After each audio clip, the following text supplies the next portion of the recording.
Pada video kali ini, saya akan membahas mengenai kenapa frekuensi minum obat berbeda-beda. Pernah tidak sih berpikir kenapa ada obat yang diminum sekali sehari, 2 atau sampai bisa 4 kali sehari? Dan apa gunanya minum obat di waktu yang sama?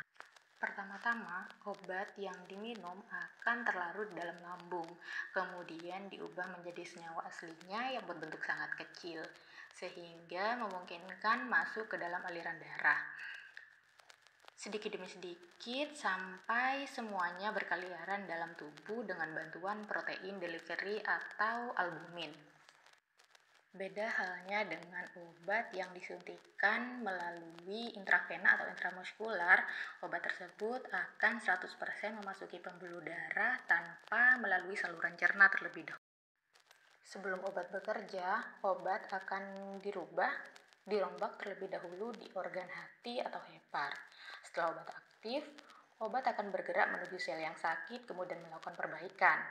Setelah selesai, molekul-molekul obat tersebut akan berubah bentuk, kemudian menembus ke dalam plasma darah atau pembuluh darah dan menunggu hingga saatnya nanti dikeluarkan melalui urin. Ada istilah yang kita kenal dengan waktu paru. Waktu paru adalah waktu yang diperlukan oleh obat untuk mencapai setengah dari kadar awalnya atau 50% dari kadar awalnya. Ada yang dalam 6 jam, 8, 12, bahkan sampai 24 jam. Nah, waktu paru dan kecepatan obat dikeluarkan melalui urin tersebutlah yang menyebabkan frekuensi minum obat bisa berbeda-beda. Jika ada yang menyebut bahwa obat adalah racun, maka saya akan mencoba menggambarkan melalui grafik berikut ini.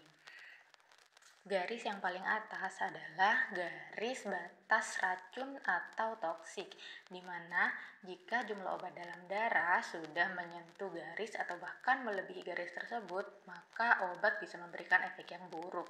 Salah satu contoh yang paling ringan dari efek buruk tersebut adalah efek samping. Sebaliknya, garis yang paling tengah adalah garis efikasi. Jika jumlah obat dalam tubuh melewati batas tersebut, obat akan memberikan efek yang positif atau kita sebut sebagai tujuan terapi obat. Tapi jika pasien lupa untuk meminum obat, maka obat yang ada akan berinteraksi dengan makanan di lambung, sehingga menyebabkan kurvanya sangat landai sampai tidak memberikan efek terapi obat.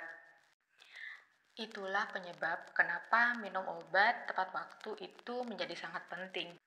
Sekarang, bagaimana apabila obat yang harus dikonsumsi pasien adalah antibiotik? Pertama, saat kadarnya jauh dari garis biru, bakteri di dalam tubuh masih biasa-biasa saja. Tapi ketika obat sudah mencapai garis biru atau memberikan efek terapi, maka bakteri akan merasa terancam. Tetapi ketika pasien lupa untuk meminum antibiotik, maka bakteri akan mencari cara lain agar kebal terhadap antibiotik tersebut.